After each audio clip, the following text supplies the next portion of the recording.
Welcome back to the OPL. My name is Michael Hing, and we've just seen Abyss pick up their first victory of 2017 in this round 1 of Split 1. I'm joined here at the analyst desk by Star. You keep saying Star Star. of the Chiefs. Hello. Support Bryce Jim Paul, and also our analyst for the rest of the split. It is Nathan Mendrix Mendez. Let's talk about this upcoming game 2 of this series. I want to ask what you guys want to see differently in terms of picks and bans to start off with. I mean, we saw a Tom Kench pick there by Kuden. I mean, you said before, Jim, you want to see more aggressive picks. You want to see more, aggressive styles out of him. Is Tom Kench? Well, I don't really want to see. I don't really want to see more aggressive styles out of Kuden. Right. Like I think that would be ill-advised. Yeah, like I think the Tom Kench actually suits him quite well. And obviously they did quite well with it. Then the reason they won that game, in my opinion, is because they matched that rotate mid, and then they used the Ash arrow from bot lane, and then Frey got a big ulti, and Tom Kench ulted in behind them and just kind of roasted them in the mid lane, and then they snowballed from there. Sure. Yeah. So I like that. Yeah, and Mendrix also, aside from not letting Rengar through, not letting Rengar through. Yeah. What can we do in terms? What can Sin do in terms of their picks and bans to get back into this series? I feel like they should really try to prioritize flares if possible. That's something that they could. I mean, they brought him through. He's a very potent American import. And if they would have sort of sit there and say, maybe we can get him on a carry laner. I know they focused the bans on him. They got rid of the Jace. They got rid of the Fiora. But perhaps something that helped them sort of push them away from banning those champions out, get him on the rift, get him actually motivated and get him doing something. Because as much as I like Poppy, we know that flares can show up. I think them banning Camille, I guess Camille is objectively just broken, right? So you don't want to give it to Abyss, but Abyss don't really want to put Pac-Man on a carry, I think. He's natural tank player, that's his style and he's very good at it. It's I would have preferred them to leave it open because then, yeah, we took Camille off the table, then Abyss took off the other two. They took off Fiora, they took off Jace, and then he was left playing a tank. Yeah, he's Pac-Man now, getting ready for game 2. I mean, when you see a team ban out Camille and LeBlanc in that pick-man phase like Sin did there, they're banning out 2 kind of perma-bans, right? Yeah. So are they wasting bans there? Oh, no. Or is it the other side, they're not going to take them, so... Well, they were red side, so they kind of just get first pick, right? But well, we saw it with Rengar. I mean, they didn't take it off immediately. It gets first pick, so it's a big issue for them. It's one of those things where Camille, LeBlanc, Rengar, you just sort of have to ban them out first if you're on red side. Otherwise, you risk giving it away. I think just both comms were actually very good. Yeah. I liked what both of them were doing. Sin had the 1-3-1, they just misexecuted, and then Abyss had the 4-1, and then they punished when Sin misexecuted, and that was really good. And in terms of playstyles, is there anything you want to see differently from these guys? Maybe a different build out of FBI, as we were talking before. Bork, please. Yeah, pretty much. Yeah. I can only just echo that. The Bork build would be good. There was so many meaty tanks that you needed to worry about, and I'd love to actually see them do something a little bit differently, because he is a fantastic ADC. Really, the moment that it seemed to be that Abyss was coming back into the game was because Frey was forcing him out of those team fights, and he just wasn't able to be as effective. Do you think Abyss are going to stick with this Frey kind of playstyle? Well, less than a Luch playstyle, but, are they still going to be playing through the mid? Yeah, well... I think they're kind of just answering. In that comp, they were just answering, and they answered very well. It wasn't it was Sin dictating the pace. Naturally, if you looked at the draft, you'd think Talia's going to hit level 6. She's going to just wall down one of the lanes, and then that's exactly what they did. And then they punished him mid, so that was really good. But I would just like to see Sin get flares on a carry. Although I guess they're blue side now, so they have more options in doing that. They don't have to ban the Camille. I assume Abyss is going to do that and maybe ban the Jace again. All right. Well, before we throw to our casters, do you guys want to change your predictions at all now that you've seen Abyss on the rift? Yes, Abyss 2-0. I mean, I'd like to, but I'm going to stick with your guns. All right. I'm just changing all over the place. All right, well, that is all we have for you at the analyst desk right now. So let us get into game 2 by throwing to our casters. It's Spawn and Fish. Thank you very much, Hingers. And we're about to get into that game 2 here, Spawn. Abyss, surprising everyone as they took to the rift in that first game. Yeah, they certainly were. And I mean, I was just thinking about that game, as I was plodding around, getting myself a roll and stuff in between the games. And really, watching the highlights of what Frey was able to do, the patience he showed on the mid lane, Orianna, was pretty impressive. I mean, this is a guy that's played multiple roles and now coming back as a mid laner, looked on the ball. In saying that, I think that there is a very easy adaptation that Sin can make in this game, and that is itemizing correctly on all the champions. I mean, it's just such a basic thing, but if you're playing against an Ashe and you have 4-item QSS, that's way too late.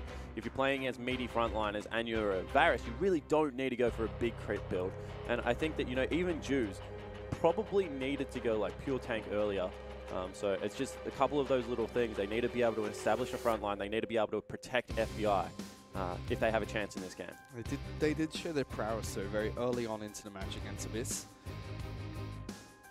They were able to pick up a few very early kills. They got first blood into FBI, first turret gold. He had a major item power spike in that bottom lane. They rotated nicely, but it was just the fighting from behind that Abyss Well, did that's so why well. it's a little bit frustrating, right? Because FBI is built up to be huge in that game, but he gets none of the support he needs. I mean, Flares was playing a very selfish tank role where it was flashing forward continually, not peeling.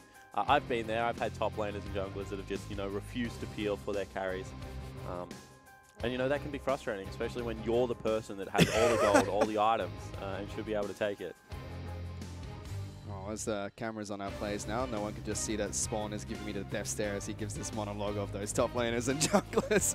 But for now, we have gone through the first phase between the two teams. We already have Kha'Zix, LeBlanc hitting the bench, Sin adapting. They don't want Frey to pick up Orianna again, even in their first pick phase. Rengar, Zyra, and Camille will hit the bench for Abyss. That gives Jace the first pick for Sin in the top lane. Yeah, and I feel the fact that, they banned LeBlanc on blue side just shows that they don't have a big willingness to pick it. Jace, however, is a big difference to Maokai. He's going to be able to do a lot more damage. We'll see whether they really do go back into 1-3-1. See Bensel on your screen right there. Of course, Sin Gaming Coach in general going through his picks with his team. Looks like he likes the TK. Yeah, Kuda's going to be picking that one up again. He had a good performance on the Tahm Kench. Suits his place now quite well. Raid is going to be picking up Ashe once again. Very crucial to their win in that last match. Yeah, it certainly was. Flashing forward in a couple of team fights, picking up a double kill around that Baron pit. Very nicely done. I just love the utility that comes out of this lane. If you can survive with it, if you're able to position properly, get the Ashe arrows, and then set Tahm Kench up with that global ultimate, it just provides something that no other bottom lane can replicate. So, maybe lacking in a little bit of damage, but exactly what Abyss need if it's just going to be set up to be the Frey show. Immediately, though, we get Sin locking in a very popular bot lane in the current meta, which is going to be the Jhin and Misfortune combo. Yeah, make it rain into the captive audience. We've seen it so many times. I mean, the Chiefs played it pretty flawlessly. I can't remember who played it after them, but maybe not as clean. Tainted Minds? Yeah, that was Tainted Minds. Yeah, they look good as the game progressed, but, maybe not as clean in the laning phase. However, still showed up well. And Abyss, they're going to lock in Nautilus as their third pick here. Not going for the Poppy, not even going for the Maokai. Instead, pick up Nautilus nice and early. We are into the second ban rotation. Rise hitting the bench. That's a champion that was constantly first picked last night. Hasn't seen play at all in this series. Will be banned out in the second ban rotation. Cassiopeia banned out by Sin. Both these teams targeting mid laners at the moment. Yeah, they certainly are. And I mean, the reason that we're not seeing it early picked is they're just prioritizing different parts of the map. I mean, we saw a lot of second rotation bottom lanes and a lot of pressure being put on people like Ejim yesterday. And Cake and Rosie down there as well out of the Tainted Mind squad. King. There's just so many good AD carries and supports out there. Whereas in this game, we keep talking about it, these teams tend to play more towards the top side of the map. And that just means that they're looking for utility. They're looking for the early pick. We have 6 mid lane bans coming out in this match here, Spawn. 4 of them targeted towards Frey. Sin do not want him to pick up quite a few champions here, but he's still going to get a power pick of the Syndra. As Corki was being banned out towards Wizard, one of his signature champions. Katarina even hitting the bench here against Frey. Yeah, that's a strange pick ban. They maybe wanted to force this matchup. I mean, Echo historically has beaten Syndra. You can ult her ult, and you just have more sustained damage before that happens. But still, leaving up Syndra when you're playing in a mobile AD carry as your response to all these mid lane bans is questionable at best. We'll have to see how Wizards going to do on this Echo. Meanwhile, they get Ivan being picked up for Juice, heading into the jungle. Yeah, Juice plays Ivan. Plays it pretty well as well from what I've seen. As Carbon said, he wanted to be the first one to do it because he feels like he plays it in solo queue more. But Juice does run around on the lanky jungler a fair bit. I hope he doesn't go the candy skin because that's just so obnoxious. Meanwhile, Seb's going to be picking up Elise, heading onto the Rift for Abyss here. We saw a lot of Elise picks for Sybil last night for the Direwolves. But internationally, we've seen Elise being picked up during second rotation quite frequently, or banned during the second ban rotation. It's going to go through for Seb this time round. Yeah, and Elise is strange, right? Because she excelled at AoE jungle clear with the Runic Echoes, but still has pretty good single target, and her pick is unchanged. So, she's not a bad jungler at the moment. I feel like other champions do what she does better. Would have liked to see a Lee Sin actually pick up here, just for, you know, some playmaking coming out of Seb. But the Elise definitely still has a place, and see whether able to early invade onto Juves and really wreck the Ivans day. Because if Ivan's allowed to dictate pace, not necessarily encounters at the start of the game, can out-tempo a lot of junglers. However, if you ever catch him and, you know, nail him down, you are able to take him out. Yeah, he doesn't have too much damage as a jungler there, but lots of utility, lots of way to support his team. And, you know, suits Juve's playstyle quite nicely because he always wants to be in the back pocket of one of his team members. We thought it was going to be Flares. Wasn't the case in that game, was more focused towards the bottom side. Going to have to see if that Ivan changes I have a feeling that this game might change a little bit of those things. I mean, Flares is good enough to win the 1v1. Especially when he has such a favorable matchup. I mean, Jace into Nautilus should be in the Jace's favor. But we do expect, you know, that the Elise is going to be up there. There's so much CC in that kit that, you know, if they do hunt it out, Juves needs to be there to support. He definitely does. And we also have a lot of changes to the mid lane. We already mentioned 6 mid lane bans, but somehow Syndra's still getting through. And we're going to see our first Echo pick being picked up by Wizard heading into that mid lane. We've seen his teammates before, back when he was on Trident, played Echo a lot. That was being played by Impaired in the jungle. Now we're going to have to see if he can play in the mid lane for his team. For now, though, before we head on to Summoner's Rift, we're going to check in with Hingers, who's with one of the coaches. Thanks, guys. I'm here with Sin Coach Bensel, and I want to start by asking about your mid lane bans. Are you guys trying to ban out Frey in that pick draft? Yeah, well, we didn't come in with that plan going into game 1. We weren't really sure what to expect from Frey, you know, knowing that he hasn't been playing mid lane for that long. But going into game 2, it was pretty clear from game 1 that his Orianna was the deciding factor. So we didn't just see the Orianna ban, we saw a lot of mid lane bans there. So you were specifically, after that, just trying to ban out everything you could play? Well, we wanted to put him onto the Syndra pick if possible, because we have this Echo pick we can play into it. Yeah. But yeah, his champion pool seems pretty narrow from what we've scouted, so it's pretty easy to ban a lot of his champions. And then for the rest of the pick, are you feeling confident going into game 2 then, after the early loss? I was confident going into game 1, so I mean, I would say the same thing about game 2. Sure. I don't think the draft really made that much of a difference in game 1. Frey had a good champion and he played well on it. We played badly into it. That was what caused the win. So yeah. I think Syndra's easier to handle. Excellent. All right. Well, best of luck in the game, and thank you for speaking to us. No problem. Well, while Hingers was checking with Bensel there, he should be pretty happy to come back to his coaching room to find out that Sin have already burnt a flash on Kuda there. Very interesting position from their members there, using the Ivan Q, making sure they could jump over towards Kuden, forcing the flash away early. Yeah, that was really nicely done. And, you know, being able to burn an early summoner spell, cause a little bit of a ruckus in the bottom lane if they can get multiple members down there, is always nice. And you can see that the push has been started from Wizard. And this is what I mean that he's just a pushing mid lane. He sacked 3 creeps there to set the push up. I mean, the second Q was never going to kill them. He knew that. He's a good player. But he just wants to shove into the Syndra, wants to apply pressure, even if it is inherent pressure, through minion waves. Making sure that he doesn't take as much harass from Frey there. Hits level 2 first. And again, just making sure he gets that push going. And again, losing 3 more minions. Yep. I mean, but that's fine. If he only loses 3 for the first couple of waves, gets enough points into that time winder, he's going to be able to clear the backline quite easily and just guarantee this shove time and time again to the Syndra. And if he can just nullify Frey for the first portion of the game, that will hold his team in pretty good stead. Meanwhile, we have a double buff Lanky Juice with the candy skin walking around the Summoner's Rift here.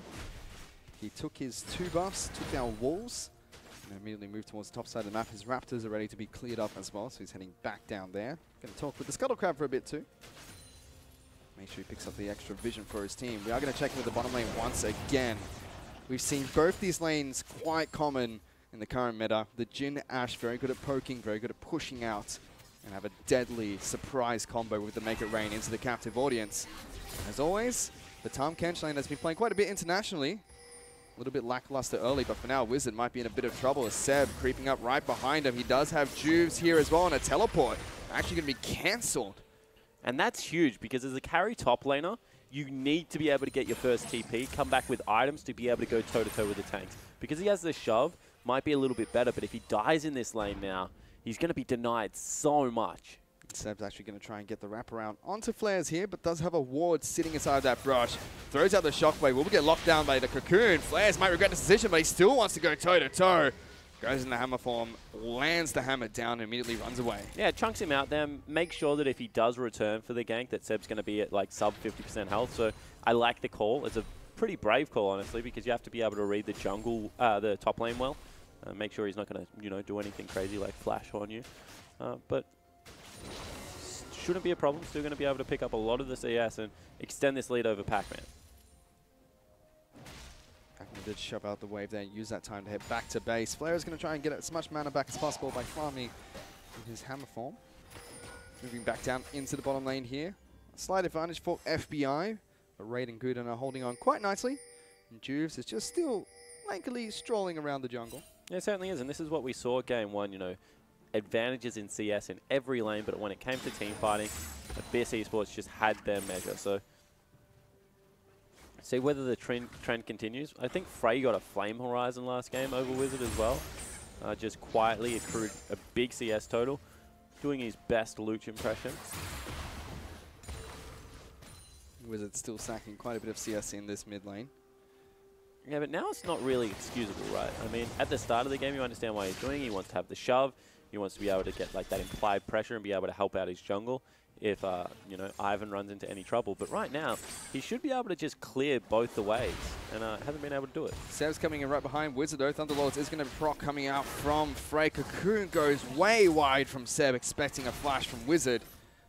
Casually sidesteps that, lives to fight another day, and does have Ivan in this lane too to help him out. Yeah, Ivan just gives him the drive-by shield, and level 6 will be achieved pretty soon. Does have a couple of the pot charges now ticking on him, so he should be completely fine. I mean, Seb needed to nail that Cocoon, because as soon as Wizard turns level 6, it's a hard lane to be able to execute on a gank. So see whether they're able to get back quickly, or whether they're just content now to let the lane become a wash. Farm this one out, because Frey is still punishing Wizard in CS. Something we haven't really talked about is the fact that there's teleport on Wizard, and Frey will have Ghost heading into this matchup. Wizard already used his teleport once to go back to base. That means one more time they're going for a 1-3-1 comp. I mean, that's what we generally see out of Echo, to be able to get himself back in and out of the lanes. Of course, after level 6, you can just use that ultimate to be able to do it as well. But you don't necessarily want to be able to do that in this lane. So just continuing to farm. It is only 13 CS, I guess, this time around. Expected to be one more time around that 20 CS mark at level 10 minutes. It's just what happens for some reason. On the top side of the map, Pac-Man taking a lot of damage. I mean, Ivan's up there, and that's why he didn't want to turn around and fight. But still, Flares was low. And needs to be careful, because even though Nautilus isn't a carry, he does a truckload of damage early game. I mean, his bases are still incredibly high, as they are on a lot of tanks. So flirting with danger there. Flares was tanking up a minion wave as well. His teleport's going to be back up. Use that to get immediately back to lane here. Pac-Man's going to try and shove out as fast as possible. Get back to base as well. Does have his own teleport. He needs to come back as soon as possible. Flares, of course, now that he's picked up a Caulfield Warhammer as well as an extra Dorans, is just going to look to bully time and time again. Jace's, ever since they stopped going the tier build, really have started to smash the laning phase.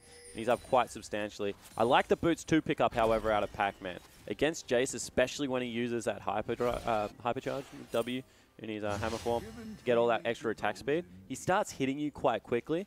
And that's going to be mitigated substantially by the fact that, Pac-Man's gone back, grabbed himself the Ninja Tab Eyes nice and early. It's going to work well against FBI as well, who is playing Jhin. Doesn't get many auto attacks down into tanks, but when he does, they hurt quite a bit. Juves just, scanning around the jungle here. Yeah, better laning phase out of Raid this time around, actually. He's only 9 CS down at the first shot. So he's in a much better position. I mean, I think he backed on Caulfield's Warhammer Cull last time, whereas this time around, going to have the full BF sword to be able to make that work. Still scaling towards the later stages of the game. Still wants his Cull as well, as he picks that one up. We are going to see FBI go back to base, go to the Serrated Dirk as well as the Caulfield's Warhammer, sells that, and then gets it back again. Didn't like the old one, Yeah. wanted a refund, went and got himself a functioning version of the Caulfield's Warhammer. Of course, one of the things we have to talk about for Ivan, the people that haven't seen him, is he leaves one of the buffs behind.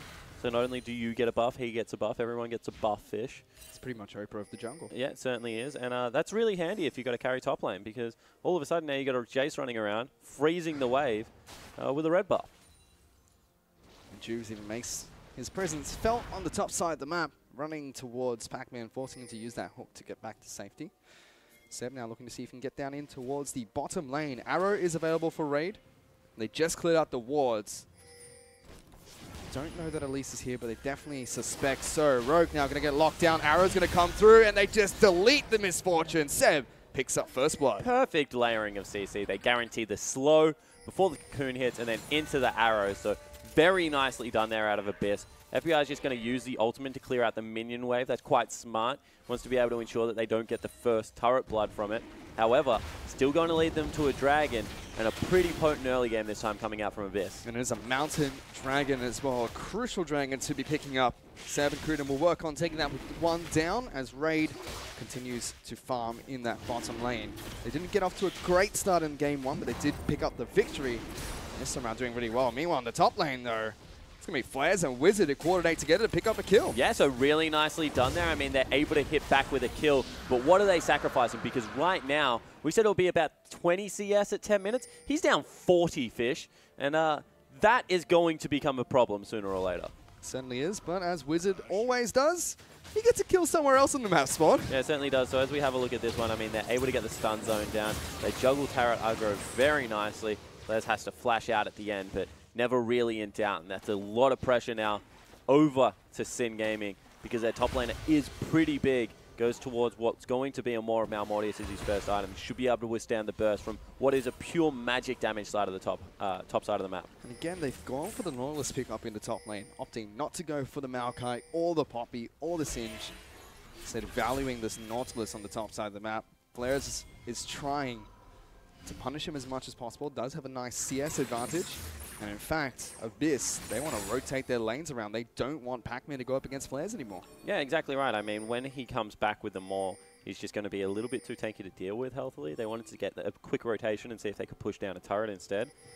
You can see that also FBI finished up the cheaper item, Ghostblade, first. So he has a little bit of an advantage right now in the 2v2. So you can understand why Abyss, you know, they just want to jockey for position, rotate around the map, make sure they're guaranteeing farm onto the people they need to. And they do see FBI as well as Rogue. Head up towards the top side of the map and immediately Abyss swap back. Pac-Man goes straight back top lane. They're going to send Raid as well as Cruden down towards the bottom side of the map. Cruden just still trying to be a pest in this mid lane. Making sure he's right next to Seb and close to Frey. Yeah, and the thing is that Cruden must follow his AD carry right now, because even though they're doing this and they're electing to lane swap, if Flares is ever in the same lane as Raid, Raid dies instantly. So you can see right now, Cruden on the time can making sure that he's still down there. And with no dragon available, this is kind of for free. They can do this as many times as they want and just continue to bounce minion waves, be uninteractive and never really have to fight. See lots of members of Sin trying to move down in towards the bottom lane. Flares is still here, hiding in a bush. There is a ward to deny vision down here. Rogue wants to step into this lane, but Raid and Cruden are still both there. Pac-Man has gotten some free time to farm alone with all of the swaps that have going around. And they actually burn a teleport for this. I mean, that's huge right now. Abyss has just jockeyed for position. They now have a teleport advantage. And that means if they want to, I mean, they can set up a dive down here. Ultimate's back available. And Pac-Man can join whenever he likes. Big advantage for Abyss at the moment. They're still going to continue fighting this bottom lane. Road's going to take a lot of damage, but Jubes is here. There's the curtain call. Good flash coming out from Ray. Gets himself to safety. Cruden pops the grey health nice and early. Daisy's being called upon by Jubes. Even Ignite being put down by Rogue.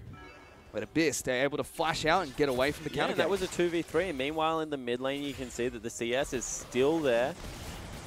Cruden needs to be able to live through this one. You can't re-engage in time, mate. But yeah, so huge advantage still being accrued. You can see that gold has been evened out in the AD carry position. Mid lane, big advantage right now for Abyss. He's up 300 gold. And top lane, Flare's in trouble. He's going to take a lot of damage here. Ultimate's going to come out from Pac-Man. More Malmortius does get popped. Immediately heads back to the safety of his turret. Pac-Man really wanted that one. Yeah, it certainly did. And that means that, you know, if anything hits here out of Pac-Man, Flare's probably going to fall down. Ooh. That's, one more time, that's really aggressive out of the top laner of Sin. Jumping forward, using abilities when you're going up against the Nautilus, who still has flash available, is a risky call. Goes back and gets himself some honeydew fruit, though. He's going to be completely fine. Now it's Juice that's moving in towards the top side of the map. Pac-Man takes this time to go back to base. Wants nothing to do with this Jason Ivan on the top side of Summoner's Rift. Again, Abyss rotating their AD carrying support to the top lane. It will be Kuden and Raid that try to take on Flares. Well, they have the Tahm Kench, so this is quicker for them every single time. I mean, even if they fall behind in tempo, they can ulti like this. They're going to see if they can get the wraparound on towards Flares. Raid is here. Juves is here as well, though, to make sure that Flares stays nice and healthy.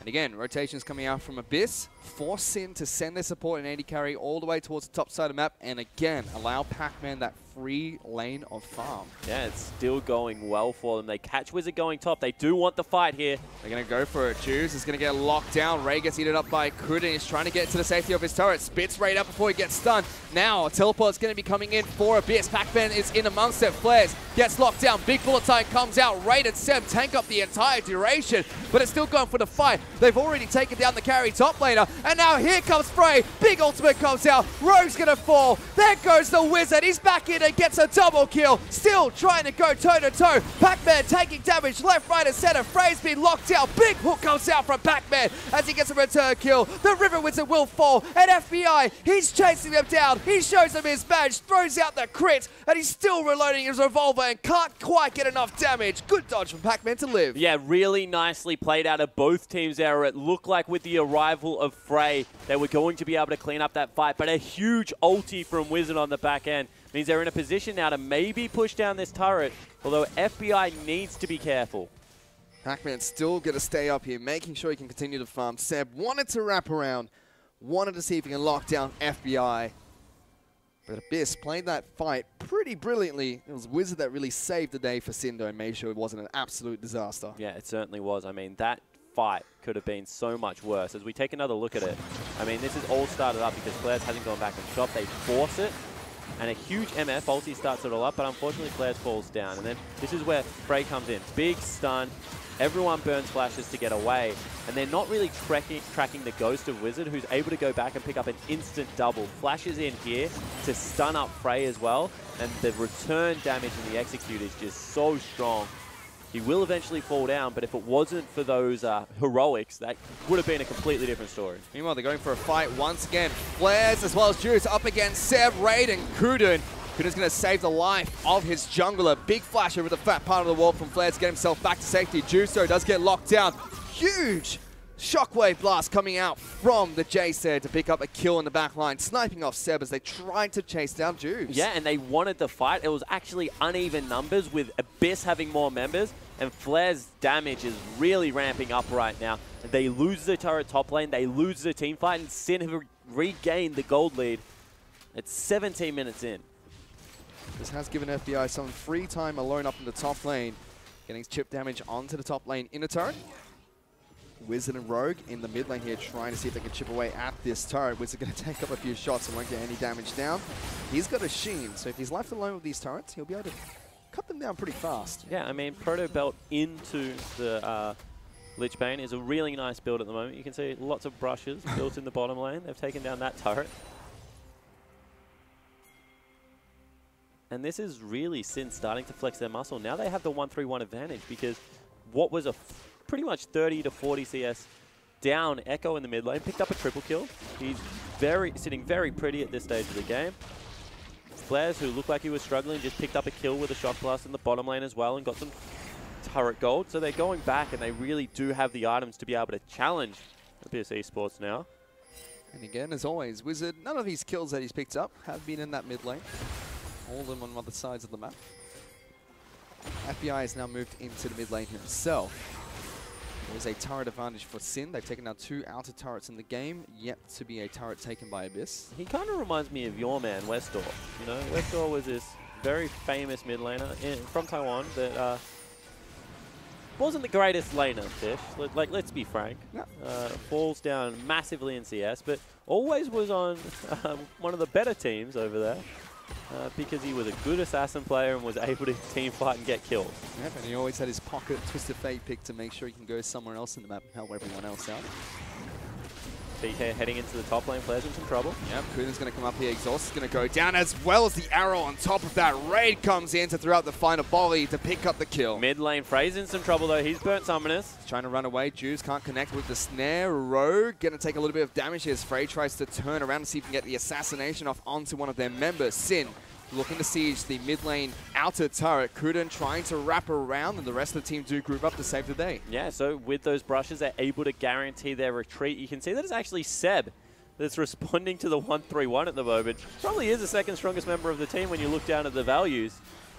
However, with that amount burnt to just force flares off the top lane, you feel it's only a matter of time, and teleport coming in, they really want to fight. They're trying to get into the back lines. Kuden's going to eat up Frey, but he takes a shot blast to the face. Flares gets the first kill on the fight. Kuden's now in trouble. FBI pops him and picks up the kill. Nautilus trying to run away across the map somewhere else. Flare's going to get a double as he takes down Raid. It's just going to be the jungler and top lane that have to run away from this one and Sin fight back. And all of a sudden you can understand the apprehension of, not wanting to give him the Jace in game #1 because he's got it now and he's been able to start a lot more fights. And you can just tell that Sin is comfortable playing 1-3-1. Seems to be something that they're very well drilled in, and they're going to be able to continue to increase this gold lead. Again, they take down the mid lane outer turret.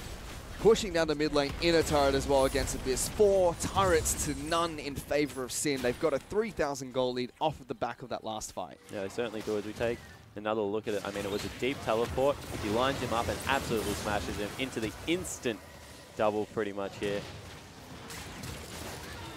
Very nicely played. Unfortunately, Seb missing the cocoon means that he's not able to lock down a return kill. Abyss, after what was a very clean end to game 1, is on the back foot for real the first time in this series. Certainly are. Flares has been flexing his muscles in this game under Jace. That teleport catching everyone on Abyss by surprise. Raid has now moved into the top lane. He does have his Hurricane available. Picked up a BF sword as well to boot. FBI, he's going to be sitting with his Infinity Edge and has a Yomu's Ghostblade, which was his first item pickup. And this is a better game to go the IE build. I actually think this might even be a double Phantom Dancer game, double Zeal game, something like a Phantom Dancer. Wouldn't mind as a third item into potentially, I say this very hesitantly because I have not been able to guess a build right. Talking about Raid right now. Into something like a more of Malmortius, just because there's no real tanks. I mean, Fuse is going to get tanky because his AP is going to go up. He's going to have redemption soon, but realistically, there's not a tank lineup. And if you have a lot of crit and, the ability to survive some of the burst that Wizard's going to throw up. Now they're going to try and lock down Seb here. Gets eaten up by Kuden, trying to save his jungler. Flashes away for it.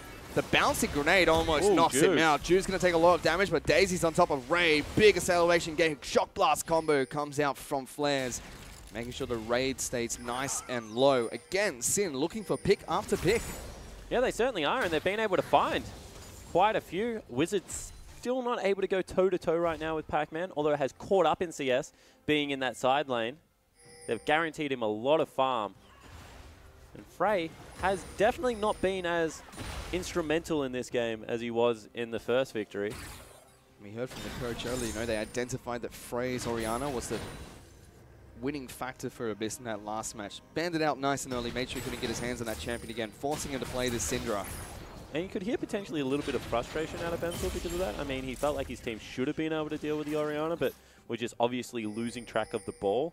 I would say a similar thing here about Abyss. They've lost track of the Ghost following Echo around a couple of times as well, so definitely a nerve-wracking first series for them. Trying to catch out Seb here. Frey tries to block the bullets and instead gets taken down. Kuden comes in, but not in time to save anyone there. Frey's going to fall. That's unfortunate. Fall with double summoner spells available. I mean, that's inexcusable.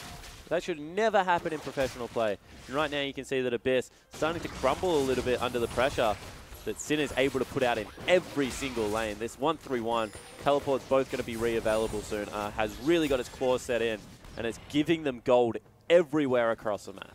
See, build adaptations coming out from Raid. He has gone for the double BF sword spawn after the Hurricane. Lots of flat damage from this Ashe. I told you I couldn't pick a build. Why would it change now?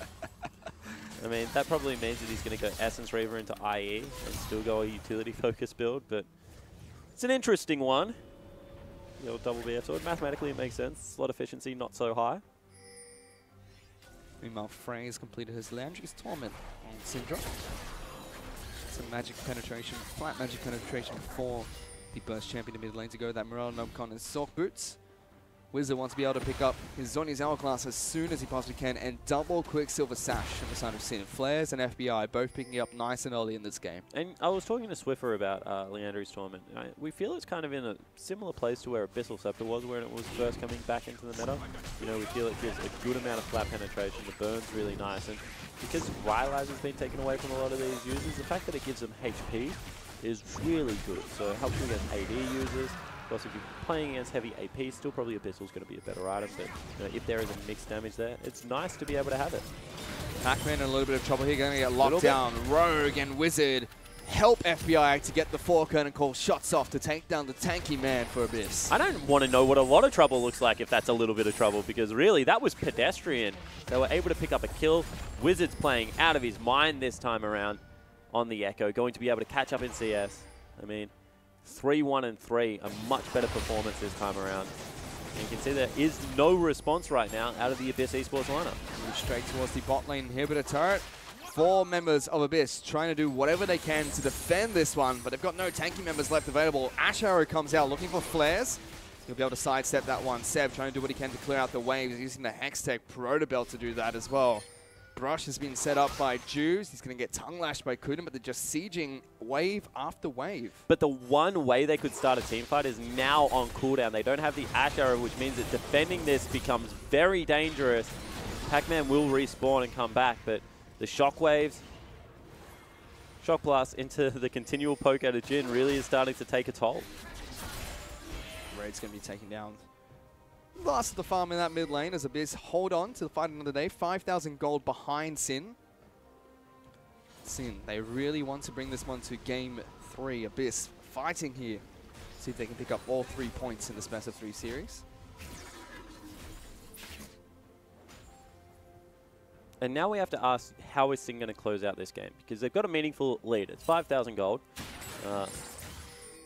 And when you have a look at their comp, it does 1-3-1 well, but that always becomes difficult to really break open the base. I mean, it's much easier to rotate between lanes if you're just stuck in your base. So do they turn their eyes towards Dragons? Do they turn their eyes towards Baron? Like, what is the real next meaningful objective that Sin can set themselves up for nicely? Because the last thing you want is, you know, a Tahm Kench to catch you out in a rotation, Ash Arrow to hit one of your split pushes, and then, you know, the other team is able to regain control because the standing gold, I mean, right now, Abyss haven't even taken a turret, and it's still only 5,000. And you can see things like this start happening when you're in a deep 1-3-1 and you're not really able to push up and use that advantage well. Flash being used by Juves there to avoid the stuns from Frey and the arrow from Raid. Raid's already picked up his Infinity Edge here, so lots of crit damage coming out from this Ashe. Juves does not have very much armor at all. The champion is able to avoid the stun here, but takes quite a bit of damage from Frey and the rest of this team. Still trying to chase everyone down. Shock Blast is going to come out. Chunks Raid down to just below half his health. Captive Audience will not lock anyone down. Abyss still trying to push Sin back as they continue this split push. Yeah, they certainly are. I mean, now they have priority in the mid lane. They're shoving that up. So you can see the race was on from Abyss to get back in line with their base. Baron now has reopened up. Ash Arrow will be available again, and this time Juice doesn't have the flash, but this game's really on a knife edge. Do you feel if Abyss ever get a pick, they're going to be able to win a team fight? FBI taking a lot of damage. Central's going to come out. He has to get the heck out of there. QSS as well as Hexstringer being popped onto Sin's fragile AD carry. Yeah, but this time he has both the QSS and the Hexstringer. Maybe an overinvestment into MR, but it certainly saved his life that time around. FBI learning from his mistakes and, you know, having a very good performance one more time. 3-0 on 4. Still a little bit of a lull in the action here. Sin still sitting on a 5,000 gold lead, continuing to try to split. Making sure that Wizard, he's down in the bottom lane, has his Zhonya's Hourglass now. Going to be a pest to deal with. But Pac-Man's getting huge. I mean, Pac-Man's pretty much on 3 tank items. If this game goes for much longer, he's really going to accelerate how tanky he is. Throw a TK in there, and no real meaningful tank on Sin's lineup means that they have no choice. They have to keep split pushing. They're going to take a lot of damage if they do start up the Baron. And their damage dealers on Abyss, even though they're not ahead and accelerated, are still able to blow up any stray members. Especially when you have a full ability power Elise being picked up by Seb. Ooh, now, here we go. They're going to try and set up on this Baron here. They call out Daisy to help tank this one up. As for Abyss, they are close by. This Baron is They're not falling doing it quick enough. very, very slow. The Brush is there to help them out. Davy's dead. They have to back away.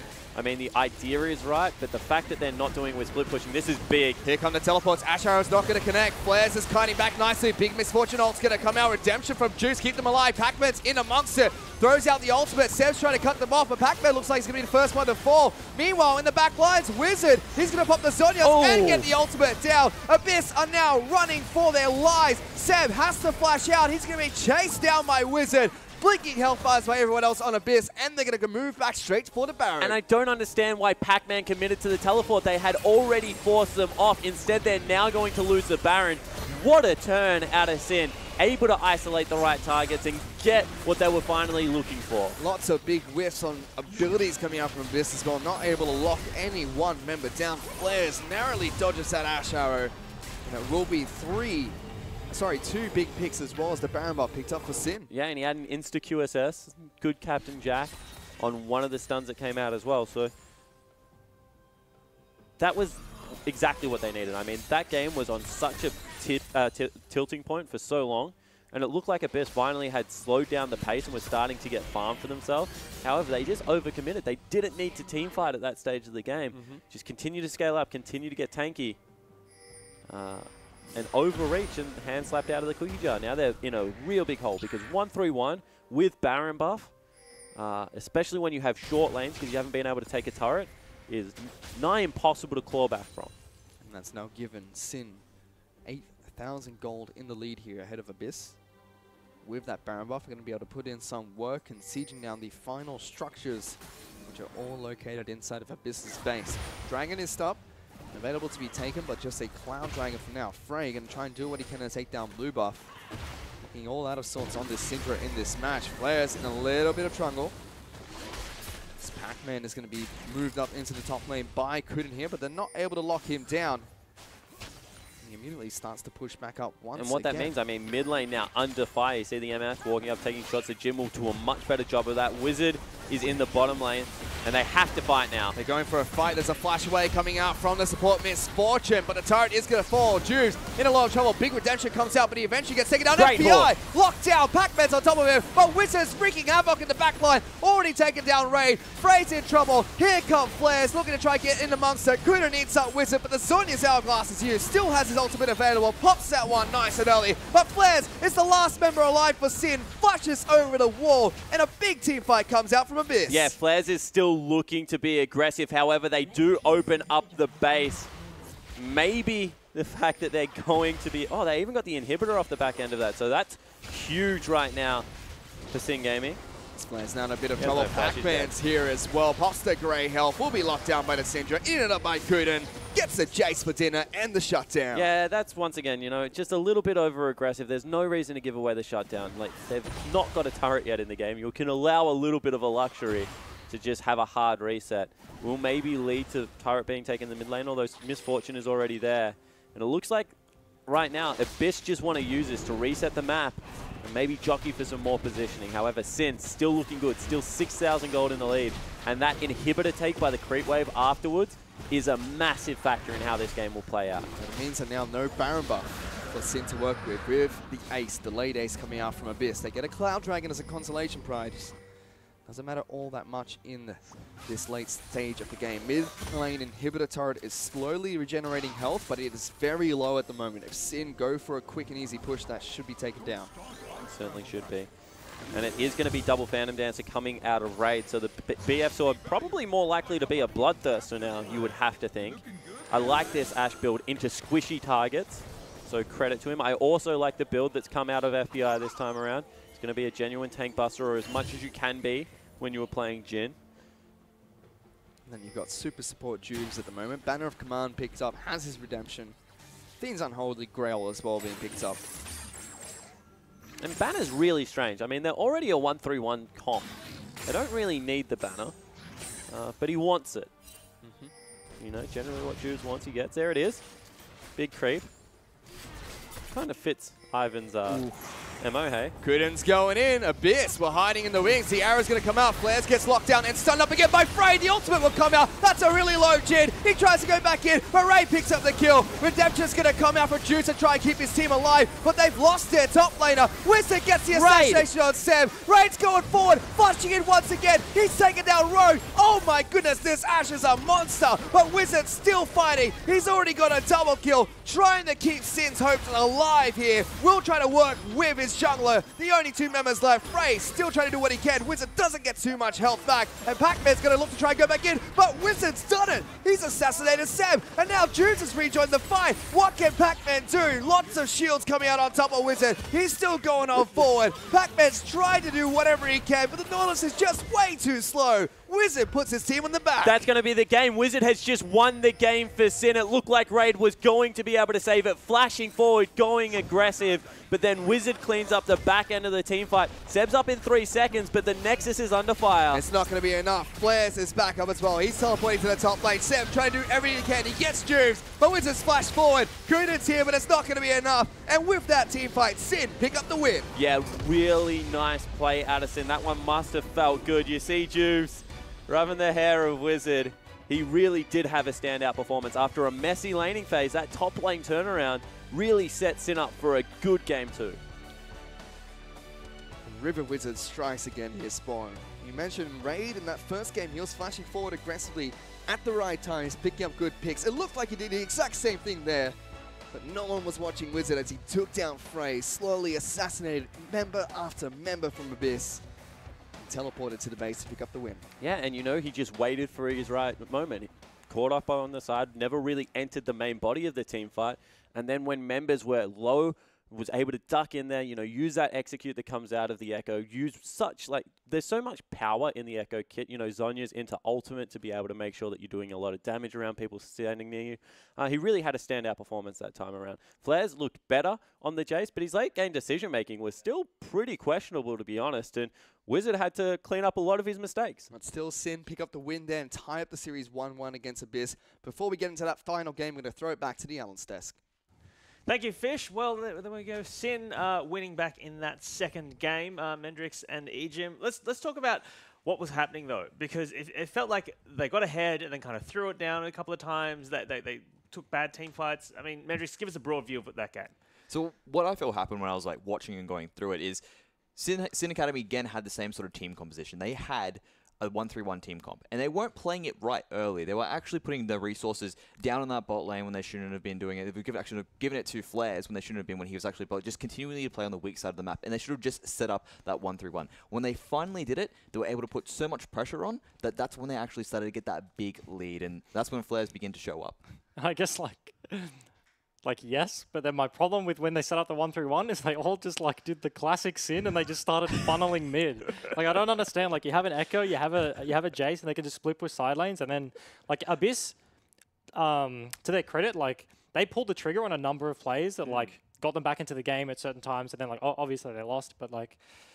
Yeah, I feel like Sin could have been much more refined in their 1-3-1 and ended that a lot quicker. All right, well, let's take a look at the picks, bans, the draft for this game too, as we bring them up on your screen. Is there anything that sticks out to you guys in particular? We're seeing the Ashe Tom Kench pick again. We're also seeing the Misfortune Jin comp that you played yesterday, Jim. Is that like that's like strong meta now? Yeah? Pretty good, yeah. I think like Rogue's now played MF twice in a row. I really don't like the Ignite.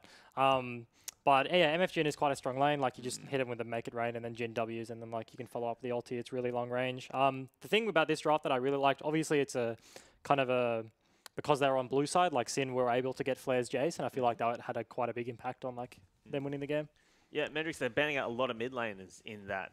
That's probably targeted towards Frey, obviously, banning out the Orianna. What else are you seeing in that comp? Well, I mean, main thing is, like you said, touching back on the fact that they decided to ban out all those mid laners, it sort of limits Frey's champion pool. I really like how they decided to say, yep, we'll force him onto the Syndra, and then we can counter-pick with the Echo. That was the idea, and Wizard obviously performed really well, especially in those final team fights, to make it happen and actually get those kills, which ended up winning them the game. Well, let's take a look at one of these team fights, because there was a team fight that Sin took, which led to them being able to take a Baron. There's a Jin ulti that goes on that's quite good. Let's bring it up here.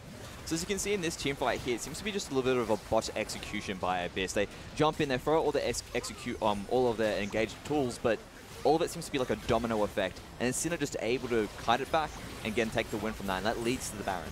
Yeah, Pac-Man TP's in, and then he's, as you saw, like he's already dead. Like off the left of your screen, he was very split, and like a support front line doesn't really exist. Like Tom Kench is then like a pseudo front line, like Kuden's trying to do things, but then like yeah, all they had was like solo front line. Pac-Man instantly died, so they're just gonna get cleaned up. Like Echo has great chase, Jace has great chase, and then Jin can just ulti and W. I mean, speaking of Echo, we saw a couple of times in that game people not watching whether Echo Shadow is Mendrix. You got to be careful of that, right? You have to be careful of that. And this is something you can actually take away and take into sort of any solo queue game as well. If you see the shadow of Echo, just be a little bit careful of it, because at any time he can just turn on and get you killed, and it happened quite a number of times. All right, well, let's take a look at the secondary play as well, shall we? This is the Sin are ahead at this point, right? They're pushing top. They're about to head into. They're heading into it, and they've grouped, and I'm not sure why they've grouped. So this is something you should know. You've got Baron, you've got a 1-3-1 comp. Just split. You can set it up. You've already got this advantage. They group. Abyss are like, sweet, we've got a hard engaged Tomp, and they just win the team fight. Yeah. And it's just as simple as that. Next time you guys have that sort of that advantage, don't group. You got a 1-3-1 comp. Play your comp.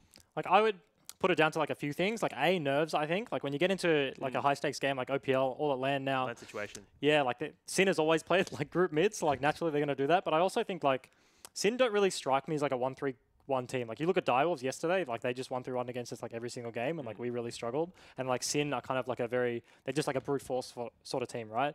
So it's like a different style, and I just don't think they were refined enough on it, I guess. Is this then like they're not quite being able to convert to that top lane style that you kind of predicted they were going to be able to play, right? You were saying that Flares is new. He's coming from NA. He's this hot shot champion player. Yeah. Like, you know, he should be how they're pushing it, but instead they're still, what you're saying, grouping 1-3-1, right? Yeah, well, I mean, like Juice is still shot caller. Yeah. But like, yeah. Well, like, He just won them the game. So yeah, like they won. So So like, I'm like- kind of like Yeah. roasting Sin, and then they won the game. So, yeah. We should shout out River Wizard as well, right? Because or Wizard, I should say, because that last play is like, you know. Yeah, it was incredible. He Yeah. basically was able to run around. He was just moving in and out of that team fight, doing a great job and he managed to get the initial kills. He took out the damage carries, and then sort of towards that end there, it felt like Syndra should have had the drop on him, but then he was able to use a really nice sort of lineup of his ultimate with the Zhonya's Hourglass, and he was able just to make his way back in and assassinate him off the end of it. All right, so Ejim, before we go to break, how are you feeling now about your I prediction? mean, like, It's all over the shop. Who it's knows? not even a prediction anymore. Like, it doesn't exist. All right, well, that's enough from us right now. Why don't we take a break, and we're back with Game 3 right after this.